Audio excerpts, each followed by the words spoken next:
So yesterday we had talked about common potential. So what was common potential?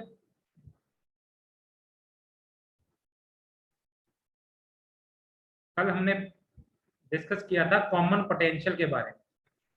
Common potential क्या था कि जब दो capacitors which are at different potential, तो दो कैपेसिटर्स है और वो अलग अलग पोटेंशियल पे हैं। मानो पहला कैपेसिटर है जिसकी कैपेसिटेंस है C1 और जिसका पोटेंशियल है V1, and there is a second capacitor जिसकी कैपेसिटेंस है C2 और जिसका पोटेंशियल है V2। जब इन दोनों कैपेसिटर्स को एक कंडक्टिंग वायर से जोड़ दिया जाता है तो हायर पोटेंशियल कैपेसिटर से लोअर पोटेंशियल कैपेसिटर की तरफ चार्ज चला जाता है। तो ये चार्ज की शेयरिंग होती है और तब तक चार्ज फ्लो करता रहता है from high potential to low potential जब तक कि दोनों का पोटेंशियल एक वैल्यू पे नहीं आ जाता, और उसको कहा जाता है common potential, and that value is known as common potential. और उस V की वैल्यू हमने निकाली थी C1V1 plus C2V2 divided by C1 plus C2। So this is the value of common potential. तो ये कल हमने डिस्कस किया था। उसके बाद हमने एक टॉपिक डिस्कस किया था that there is always loss of energy during sharing of charges.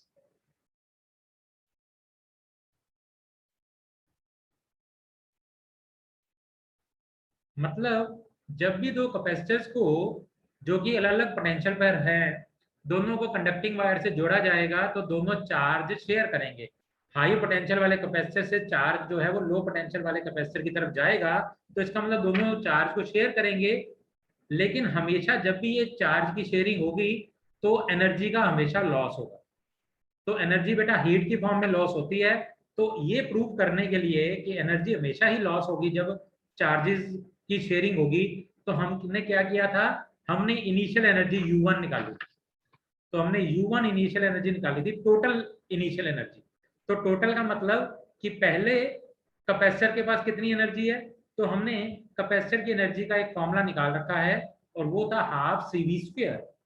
तो पहले कैपेसिटर है C1 और उसका पोटेंशियल है V1, तो हमारे पास पहले की एनर्जी कितनी आ गई, C1V1²। उसी समय दूसरे की पोटेंशियल कितना था, V2 और कैपेसिटेंस है C2, तो दूसरे के पास एनर्जी कितनी हो गई, हाफ C2V2²। इन दोनों एनर्जीज को हमने जब ऐड किया तो टोटल एनर्जी आ गई हमारे पास। तो इनिशियली टोटल एनर्जी इतनी है। जब दोनों ने चार्जेस को शेयर किया तो दोनों एक कॉमन पोटेंशियल V पर आ गए, तो फाइनल एनर्जी जिसको हमने U2 से लिया तो वो कितनी हो गई, पहले की एनर्जी होगी हाफ C1V², क्योंकि कैपेसिटेंस तो सेम है उसकी लेकिन अब उसका पोटेंशियल V हो चुका है, और final energy of second capacitor is half C2V²। तो ये इक्वेशन नंबर 1, ये इक्वेशन नंबर 2। हमने क्या किया था, हमने U1 माइनस U2 निकाल दिया। तो पहली इनिशियल एनर्जी में से फाइनल एनर्जी को माइनस कर दिया, मतलब सब्ट्रैक्ट कर दिया, और हमने जब ये टर्म को सॉल्व किया तो हमने क्या देखा, हमारे पास फाइनल जब सॉल्व करके हमारे पास क्या आ गया था, C1 C2 V1 minus V2 का square divided by 2 times C1 plus C2। ये सारा टॉपिक हम कल डिस्कस कर चुके हैं बेटा, सिर्फ मैं आपको कल का एक ओवरव्यू आइडिया दे रहा हूँ कि कल हमने क्या डिस्कस किया था। तो ये एक ओवरव्यू आइडिया है बस। तो हमने जब U1 माइनस U2 जब इस इक्वेशन में से फर्स्ट इक्वेशन में से सेकंड को माइनस किया और सॉल्व किया तो हमारे पास ये आ गया था। अब इधर हमने क्या देखा, जो C1 है ये पॉजिटिव है, जो C2 है ये भी पॉजिटिव है, और ये 2 पॉजिटिव है, C1 प्लस C2 भी पॉजिटिव आएगा। अब ये जो टर्म है V1 माइनस V2, ये जो हमारी टर्म है V1 minus V2, whether it is positive और नेगेटिव। V1 माइनस V2 जो है वो पॉजिटिव भी हो सकता है और नेगेटिव भी हो सकता है, लेकिन जब इस चीज का स्क्वायर कर दिया जाएगा, जब इसका स्क्वायर किया जाएगा तो क्या होगा, स्क्वायर ऑफ पॉजिटिव टर्म और negative term is always positive. बेशक ये V1 माइनस V2 पॉजिटिव हो, बेशक नेगेटिव हो, इसका स्क्वायर पॉजिटिव ही होगा। इसका मतलब जो ये राइट हैंड साइड की सारी टर्म है हमारी ये पॉजिटिव होगी। तो इसका मतलब u1 minus u2 is positive और we can say greater than 0। तो इसका मतलब u1 will be greater than u2। तो इधर से हमने प्रूव कर दिया कि इनिशियल एनर्जी जो है वो फाइनल एनर्जी से हमेशा बड़ी होगी। तो अगर इनिशियल एनर्जी फाइनल एनर्जी से ज्यादा है तो there is loss of energy during sharing of charges. तो ये टॉपिक्स हमने कल कवर किए थे। Now our comes our next topic. आज का हमारा टॉपिक हम शुरू करने जा रहे हैं। तो हमारा पहला टॉपिक है non polar and polar dielectrics.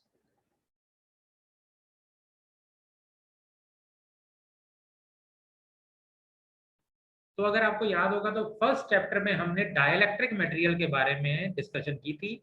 Dielectric material basically insulating material ही होते हैं।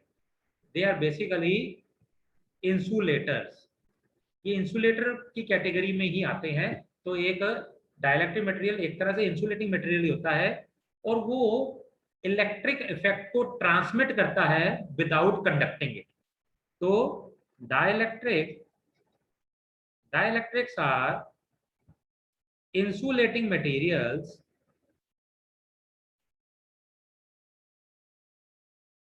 which transmit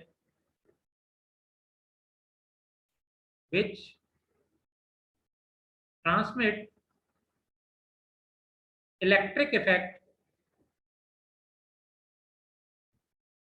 without actually conducting electricity.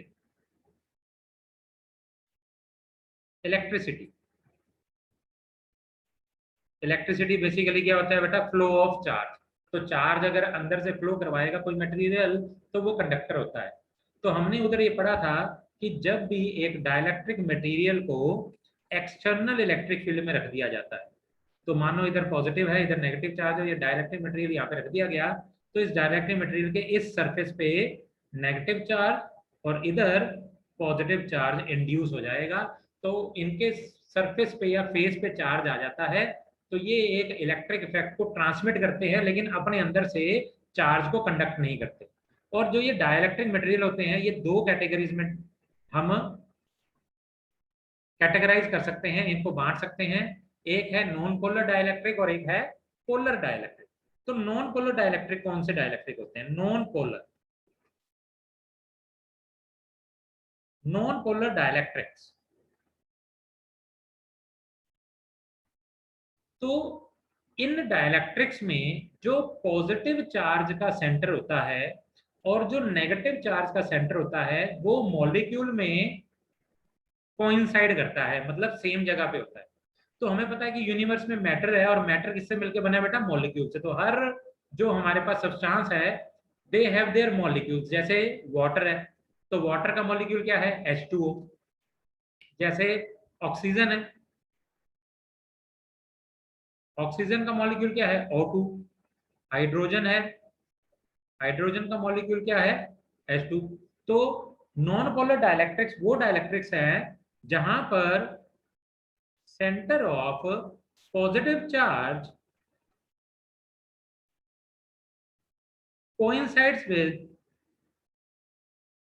coincides with center of negative charge in molecule।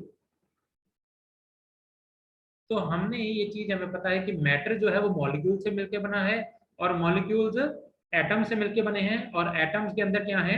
Electron, protons and neutrons, जिनको हम फंडामेंटल पार्टिकल्स कहते हैं। तो basically ये सारे जो फंडामेंटल पार्टिकल्स हैं इनके पास चार्ज है, मतलब इलेक्ट्रॉन के पास नेगेटिव, प्रोटॉन के पास पॉजिटिव और न्यूट्रॉन के पास कोई चार्ज नहीं। तो इसका मतलब हर मॉलिक्यूल में पॉजिटिव चार्ज भी और नेगेटिव चार्ज भी। तो डाइलेक्ट्रिक मटेरियल एक इंसुलेटिंग मटेरियल है और नॉन पोलर डाइलेक्ट्रिक ऐसा मटेरियल है जिसके मॉलिक्यूल में जो पॉजिटिव चार्ज का सेंटर है और नेगेटिव चार्ज का सेंटर है वो कोइंसाइड करता है। मतलब अगर मैं ये मॉलिक्यूल कहूँ ये रहा, तो अगर इसका पॉजिटिव यहाँ पर है सेंटर ऑफ पॉजिटिव चार्ज तो वहीं पे नेगेटिव है, तो कोइंसाइड कर रहा है, मतलब सारा पॉजिटिव चार्ज और नेगेटिव चार्ज का सेंटर जो है वो सेम जगह पे है। और इनका एग्जाम्पल क्या है? Oxygen hydrogen, nitrogen etcetera. तो ये वो सारे मटेरियल्स हैं जिनको नॉन पोलर डाइलेक्ट्रिक्स की कैटेगरी में डिफाइन किया जाता है। ठीक है जी। तो पोलर डाइलेक्ट्रिक्स क्या है? तो दूसरी कैटेगरी है हमारे पास पोलर डाइलेक्ट्रिक्स की।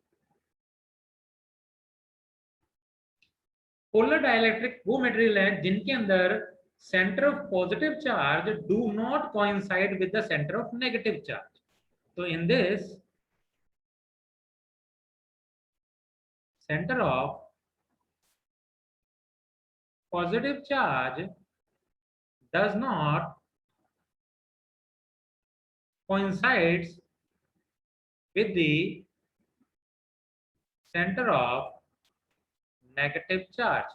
मतलब इसके अंदर पार्टिकल्स, इसके अंदर भी प्रोटॉन, न्यूट्रॉन और इलेक्ट्रॉन्स हैं जिनके पास चार्ज है, इलेक्ट्रॉन्स और प्रोटॉन के पास। लेकिन जो सारा पॉजिटिव चार्ज है उसका सेंटर और सारे नेगेटिव चार्ज का एक सेंटर कोइंसाइड नहीं करता। तो इसका मतलब अगर मैं ये कहूँ कि ये मॉलिक्यूल है वो, तो अगर पॉजिटिव चार्ज का सेंटर इधर है तो नेगेटिव का इधर है, तो थोड़ा सा इनमें क्या है, कुछ दूरी है, तो इनमें थोड़ा सी दूरी होगी। ये सब कुछ हमारे लिए कहाँ पर इंपॉर्टेंस रखता है, हमें क्या फायदा है इसका? तो हमने इससे पहले ये देख चुके हैं कि अगर पॉजिटिव चार्ज और नेगेटिव चार्ज थोड़ी दूरी पे पड़ा हो तो क्या होता है, एक इलेक्ट्रिक फील्ड बन जाती है जो पॉजिटिव चार्ज से बाहर की ओर निकलती है और नेगेटिव चार्ज के अंदर की ओर आती है ना? तो इसका मतलब एक पोलर डाइलेक्ट्रिक में पॉजिटिव चार्ज और नेगेटिव चार्ज का सेंटर कोइंसाइड ना करने की वजह से इनके अंदर अपनी एक इलेक्ट्रिक फील्ड इंड्यूस हो जाती है। ठीक है जी। तो इस तरह के dielectric material, polar dielectric material का एग्जांपल क्या है? Water, ammonia NH3, HCl etcetera, hydrochloric acid. तो ये वो डाइलेक्ट्रिक मटेरियल्स हैं जिनके अंदर पॉजिटिव चार्ज का सेंटर और नेगेटिव चार्ज का सेंटर कोइंसाइड नहीं करता और इनके अंदर एक अपनी डाइपोल मोमेंट बन जाती है। तो क्योंकि पॉजिटिव चार्ज भी सेम है और नेगेटिव चार्ज भी सेम है, तो अल्टीमेटली क्या होता है, पॉजिटिव सेम हो नेगेटिव सेम हो थोड़ी दूर पे रखा हो तो इनमें क्या होगा, एक डाइपोल मोमेंट बन जाती है। ठीक है। Now comes next topic, that is dielectric polarization.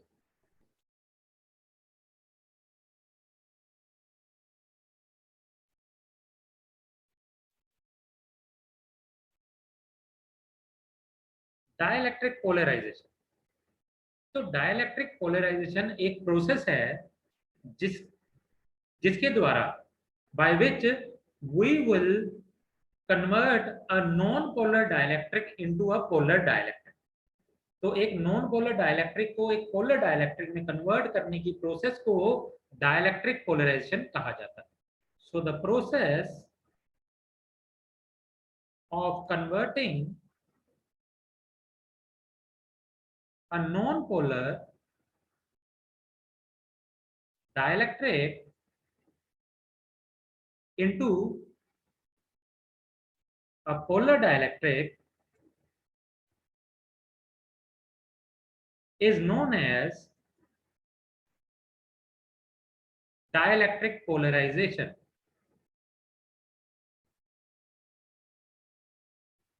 तो एक प्रोसेस जिसके द्वारा एक नॉन पोलर डाइलेक्ट्रिक को एक पोलर डाइलेक्ट्रिक में कन्वर्ट किया जाता है उसको कहते हैं डाइलेक्ट्रिक पोलराइजेशन। ऐसा कैसे होता है? तो हमने ये देखा, ये देखो कि जब भी एक डाइलेक्ट्रिक मटेरियल को, ये डाइलेक्ट्रिक मटेरियल है बेटा, जब भी एक डाइलेक्ट्रिक मटेरियल को एक्सटर्नल इलेक्ट्रिक फील्ड में रखा जाता है तो उसके सरफेस पे चार्ज आ जाता है। तो अल्टीमेटली जब भी एक नॉन पोलर डाइलेक्ट्रिक, तो एक नॉन पोलर डाइलेक्ट्रिक ये रहा, इसमें क्या होगा, पॉजिटिव और नेगेटिव चार्ज एक दूसरे के बिल्कुल साथ में होंगे, मतलब कोइंसाइड कर रहे रहेंगे सेंटर। और जब इसको एक्सटर्नल इलेक्ट्रिक फील्ड में रखा जाएगा, इधर पॉजिटिव और इधर नेगेटिव, तो इसी को अगर इधर पॉजिटिव और नेगेटिव में रखा जाएगा तो क्या होगा, ये जो पॉजिटिव चार्ज है, एक्सटर्नल पॉजिटिव चार्ज, इसके नेगेटिव चार्ज को अपनी ओर खींचेगा, तो ये मॉलिक्यूल का कुछ इस तरह से शेप बन जाएगा और इसका नेगेटिव चार्ज इस तरफ और पॉजिटिव इस तरफ अट्रैक्ट होगा। तो अल्टीमेटली ये जो हमारा मटेरियल था, this material was a non polar dielectric, और ये किसमें कन्वर्ट हो गया, ये बन गया पोलर डाइलेक्ट्रिक। तो जब भी एक नॉन पोलर डाइलेक्ट्रिक मटेरियल को एक्सटर्नल इलेक्ट्रिक फील्ड में रखा जाएगा तो उसका जो नेगेटिव चार्ज है वो external electric field E not की डायरेक्शन ये रही, तो एक्सटर्नल इलेक्ट्रिक फील्ड से ऑपोजिट डायरेक्शन में ई नॉट नेगेटिव चार्ज जो है वो अट्रैक्ट होगा और positive charge in the direction of electric field attract हो जाएगा। तो अल्टीमेटली नेगेटिव चार्ज का सेंटर और पॉजिटिव चार्ज का सेंटर दूर दूर हो जाएंगे थोड़े, और जो हमारा नॉन पोलर डाइलेक्ट्रिक है वो पोलर डाइलेक्ट्रिक में कन्वर्ट हो जाएगा and the process is known as dielectric polarization. ठीक है जी। अब क्या हुआ, ये नेगेटिव चार्ज थोड़ा सा इधर आ गया और पॉजिटिव इधर आ गया, दोनों में क्या होगी, थोड़ी सी दूरी बन गई। तो ये कैसा बन गया, एक डाइपोल बन गया। इलेक्ट्रिक डाइपोल भी तो यही होता था, same quantity of negative charge and positive charge जो सेम मैग्नीट्यूड के हैं थोड़ी सी दूरी पे रखे होंगे तो उनको इलेक्ट्रिक डाइपोल कहा जाएगा और उसके पास क्या होगी, डाइपोल मूवमेंट। तो इधर नेगेटिव और पॉजिटिव चार्ज के बीच में एक डाइपोल मूवमेंट बन जाती है, इसको बोलते हैं induced dipole movement. So now induced dipole moment, that is small p, acquired by molecules is given by, इसको ये जो डाइपोल मोमेंट है ये कितनी डाइपोल मोमेंट इंड्यूस होगी, that is directly proportional to epsilon naught and E naught. तो experimentally it has been observed, ये experimentally देखा गया कि भाई ये मॉलिक्यूल में नेगेटिव चार्ज कितनी दूर और पॉजिटिव कितनी दूर हो जाएगा और कितनी डाइपोल मोमेंट इसमें बनेगी, वो किस पे डिपेंड करेगी, epsilon not that is absolute electrical permittivity of free space and E not, E not क्या है, एक्सटर्नल अप्लाइड इलेक्ट्रिक फील्ड, कितनी इलेक्ट्रिक फील्ड हमने अप्लाई की है, एंड कांस्टेंट ऑफ प्रोपोर्शनैलिटी यहाँ पे लगाया जाएगा अल्फा, तो एप्सिलॉन नॉट ई नॉट। तो इंड्यूस्ड डाइपोल मोमेंट की value I alpha epsilon naught E naught, where alpha is constant of proportionality and is known as atomic और मॉलिक्यूलर पोलराइजेबिलिटी।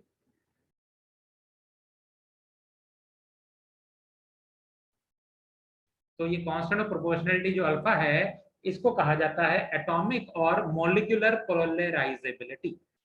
तो जो भी मटेरियल है उसके लिए इसकी वैल्यू कांस्टेंट रहेगी, अगर हम मटेरियल चेंज कर देंगे तो ये वैल्यू मटेरियल के साथ बदल जाएगी। तो एटॉमिक और मॉलिक्यूलर पोलराइजेबिलिटी अल्फा। तो इसके यूनिट्स क्या होंगे, so units of alpha,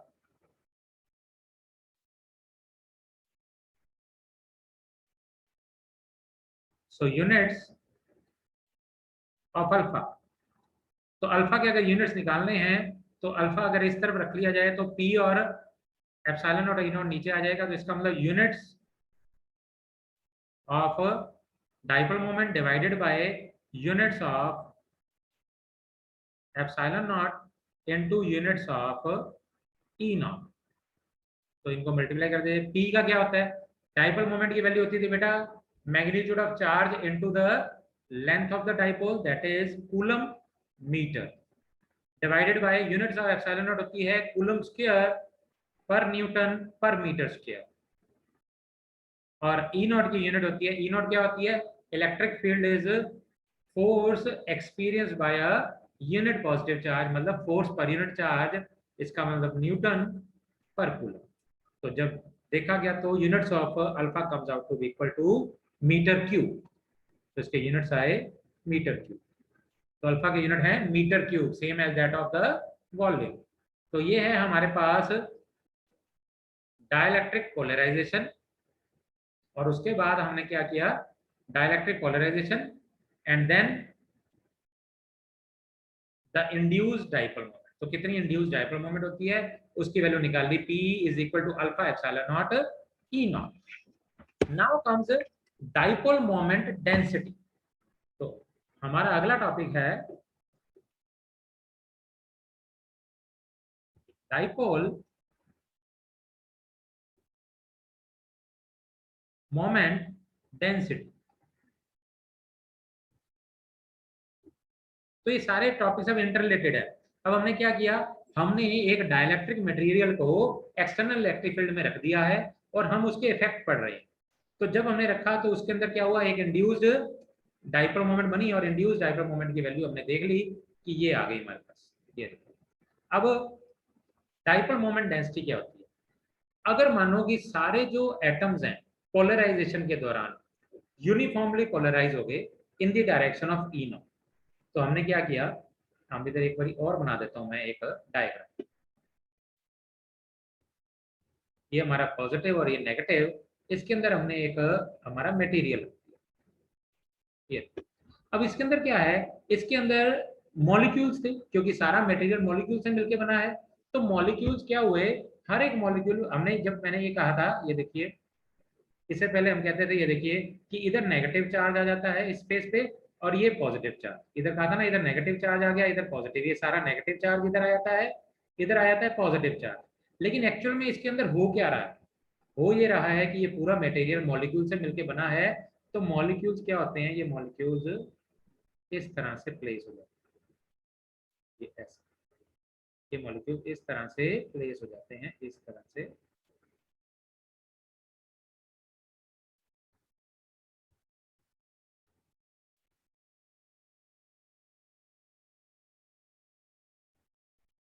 in molecules में क्या होता है, अगर ये पॉजिटिव है तो इनका ये नेगेटिव इधर आ जाता है, पॉजिटिव दूसरी तरफ रह जाता है इधर, ये नेगेटिव इधर, ये पॉजिटिव इधर, ये नेगेटिव इधर, ये पॉजिटिव, ये नेगेटिव, ये पॉजिटिव, ये नेगेटिव, ये पॉजिटिव, ये नेगेटिव, ये पॉजिटिव, नेगेटिव इधर, पॉजिटिव इधर, नेगेटिव इधर, पॉजिटिव इधर, नेगेटिव इधर, पॉजिटिव। तो ये सारे मॉलिक्यूल्स में जो इनका सेंटर ऑफ नेगेटिव है वो लेफ्ट साइड को शिफ्ट हो जाता है और जो पॉजिटिव है वो राइट साइड को शिफ्ट हो जाता है।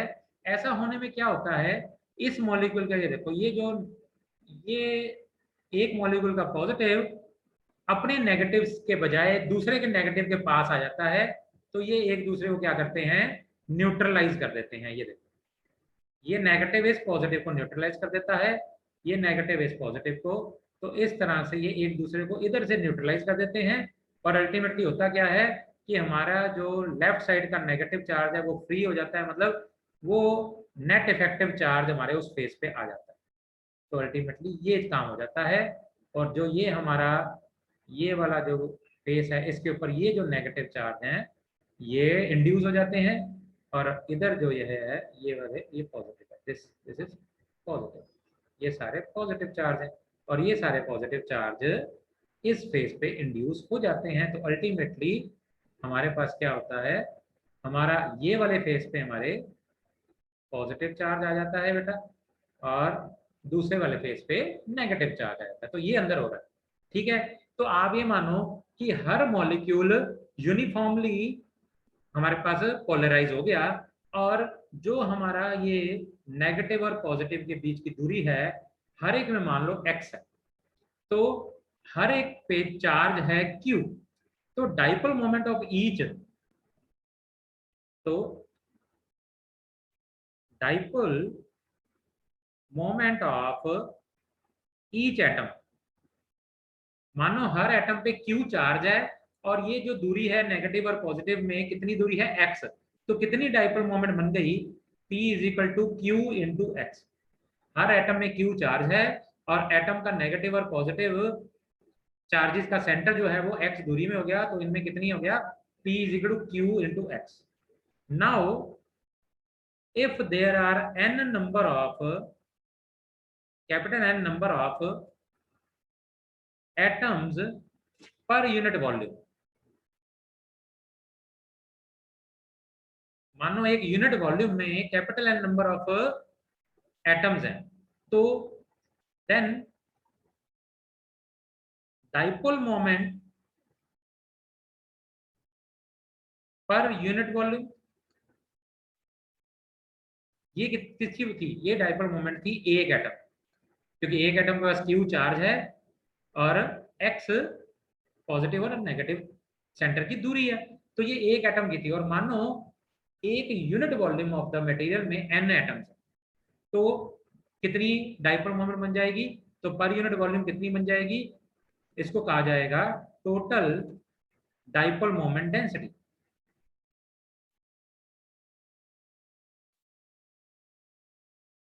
डेंसिटी। क्यों? क्योंकि पर यूनिट वॉल्यूम निकाल रहे हैं, तो इसको कैपिटल पी से डिनोट किया गया और ये किससे आ गई, n इंटू स्मॉल पी। तो हमारे पास इसकी वैल्यू आ गई n इंटू स्मॉल पी। और ये total dipole moment density experimentally एक और वैल्यू के इक्वल आती है, that is equal to q, that is charge per unit area. तो charge induce on the surface, ये देखिए इधर कितना चार्ज इंड्यूस हुआ सरफेस पे, q, और एरिया कितना है हमारे पास, तो ये p की वैल्यू q बाई ए के भी इक्वल आती है। तो डाइपोल मोमेंट डेंसिटी की वैल्यू n इंटू पी भी है और चार्ज पर यूनिट एरिया भी है। क्लियर है यहां तक? Any doubt? एनी डाउट बेटा? No no sir. Sir clear है। तो ये हो गया हमारे पास डाइपोल को जब एक्सटर्नल इलेक्ट्रिक फील्ड में रखा गया। अब यही वाला डायग्राम देखो, ये डिटेल डायग्राम है, इसको मैं दोबारा बना देता हूं। ये पॉजिटिव, ये नेगेटिव, और हमने ये डाइलेक्ट्रिक मटेरियल अंदर रख दिया, तो इस सरफेस पे आ गया नेगेटिव चार्ज और इधर आ गया पॉजिटिव चार्ज, इंड्यूस चार्ज कहते हैं इसको। अब ये देखो एक्सटर्नल पॉजिटिव और नेगेटिव है, तो इलेक्ट्रिक फील्ड की डायरेक्शन क्या है, ये रही ई नॉट, पॉजिटिव से नेगेटिव होती है, ठीक है जी। अब अंदर देखो, अंदर ये पॉजिटिव और नेगेटिव है, तो अंदर डाइलेक्ट्रिक मटेरियल के अंदर अपनी एक इंड्यूस्ड इलेक्ट्रिक फील्ड बन जाती है जिसको ईपी कहा जाता है। अगर आपको ध्यान हो तो ये चैप्टर शुरू होने पे हमने इलेक्ट्रोस्टैटिक्स ऑफ कंडक्टर्स पढ़ा था। तो हमने ये पढ़ा था कि अगर एक कंडक्टर को एक्सटर्नल इलेक्ट्रिक फील्ड में रख दिया जाता है तो उसके सरफेस पे एक तरफ नेगेटिव और एक तरफ पॉजिटिव चार्ज आना शुरू हो जाता है, और ये तब तक होता रहता है जब तक कंडक्टर के अंदर की जो इलेक्ट्रिक फील्ड है, जो ऑपोजिट होती है एक्सटर्नल इलेक्ट्रिक फील्ड के, जब तक वो बराबर नहीं हो जाती तब तक ऐसा होता रहता है, और ultimately electric field inside a conductor will become zero. तो एक कंडक्टर के अंदर इलेक्ट्रिक फील्ड जीरो हो जाती है। सेम तरह से जब एक डाइलेक्ट्रिक मटेरियल रखा जाता है एक्सटर्नल इलेक्ट्रिक फील्ड में, अब ये ई नॉट इलेक्ट्रिक फील्ड है हमारे पास, हमने डाइलेक्ट्रिक मटेरियल को ई नॉट इलेक्ट्रिक फील्ड में रखा, तो इसके सरफेस पे ये नेगेटिव चार्ज आ गया, इधर पॉजिटिव आ गया, और अल्टीमेटली इसके अंदर एक अंदर इंड्यूस इलेक्ट्रिक फील्ड आ। लेकिन डाइलेक्ट्रिक मटेरियल में ये induce electric field external electric field के बराबर नहीं हो पाती, तो there is net effective electric field inside the dielectric material. तो अंदर एक net effective electric field E बन जाती है, और इसकी वैल्यू कितनी होती है, ई नॉट माइनस ईपी के। तो ई नॉट है एक्सटर्नल इलेक्ट्रिक फील्ड और ईपी है induced electric field inside the dielectric material. तो हमारे पास क्या आता है, effective electric field in a polarized dielectric. एक पोलराइज्ड डाइलेक्ट्रिक में कितनी नेट इफेक्टिव इलेक्ट्रिक फील्ड होती है, वो ई किसके इक्वल होती है, ई नॉट माइनस ई। तो ये ई जो है वो ई नॉट माइनस ईपी के इक्वल होती है। तो ये है नेट इफेक्टिव इलेक्ट्रिक फील्ड, या इसको कहते हैं reduced value of electric field. E को क्या कह देते हैं, reduced value of electric field, क्योंकि अंदर जो है वो कम हो चुकी है। तो अंदर कितनी इलेक्ट्रिक फील्ड है, ई, एक्सटर्नल कितनी है, ई नॉट, और अंदर कितनी रह गई, ई, क्योंकि डाइलेक्ट्रिक मटेरियल में अपनी एक इलेक्ट्रिक फील्ड इंड्यूस हो गई opposite direction. Now on the basis of this reduced value of electric field, हम डाइलेक्ट्रिक मटेरियल का डाइलेक्ट्रिक कांस्टेंट डिफाइन कर सकते हैं।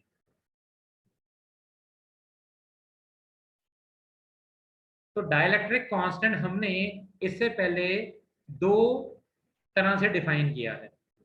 पहला हमारे पास डाइलेक्ट्रिक कांस्टेंट के क्या था, हमारे पास था कि force between two charges when they are placed in air divided by force between the same charges placed at a same distance apart but inside a medium.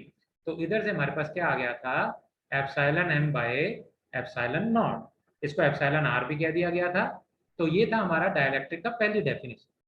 दूसरी डेफिनेशन क्या थी, दूसरी डेफिनेशन थी कि जब भी एक पैरेलल प्लेट कैपेसिटर के अंदर एयर की जगह एक डाइलेक्ट्रिक मटेरियल रख दिया जाएगा तो कैपेसिटेंस की वैल्यू बढ़ जाएगी, and by the factor by which the value of capacitance is increased is known as dielectric constant. तो K की value Cm by C naught थी।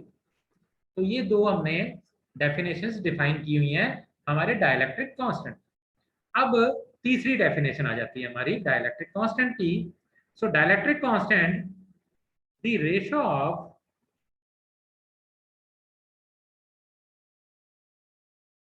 external applied electric field and reduced value of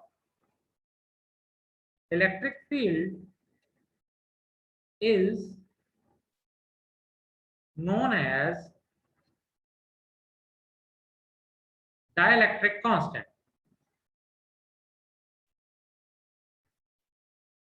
Its value is constant for a particular material. Its value is constant for a particular material, किसी एक material के लिए dielectric constant की value constant होती है। तो हमने तीसरी डेफिनेशन बना दी है। तो जो रेशो होती है किसकी, एक्सटर्नल इलेक्ट्रिक फील्ड, जो हमने during polarization external electric field कितनी लगाई, ई नॉट, ये, और रिड्यूस वैल्यू कितनी है ई, तो E naught divided by E is equal to K. तो डाइलेक्ट्रिक कांस्टेंट क्या है, the ratio of external applied electric field divided by the reduced value of electric field। तो इसकी तीसरी डेफिनेशन आ गई। पहली थी फोर्स की टर्म में, दूसरी थी कैपेसिटेंस की टर्म में, और तीसरी है reduce value and external applied value of electric field की टर्म्स। क्लियर है यहां तक जी? Any doubt? सर क्लियर है?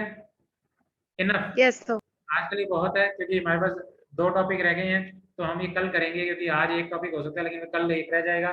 तो हम कल ही ये सारे टॉपिक्स कवर करेंगे।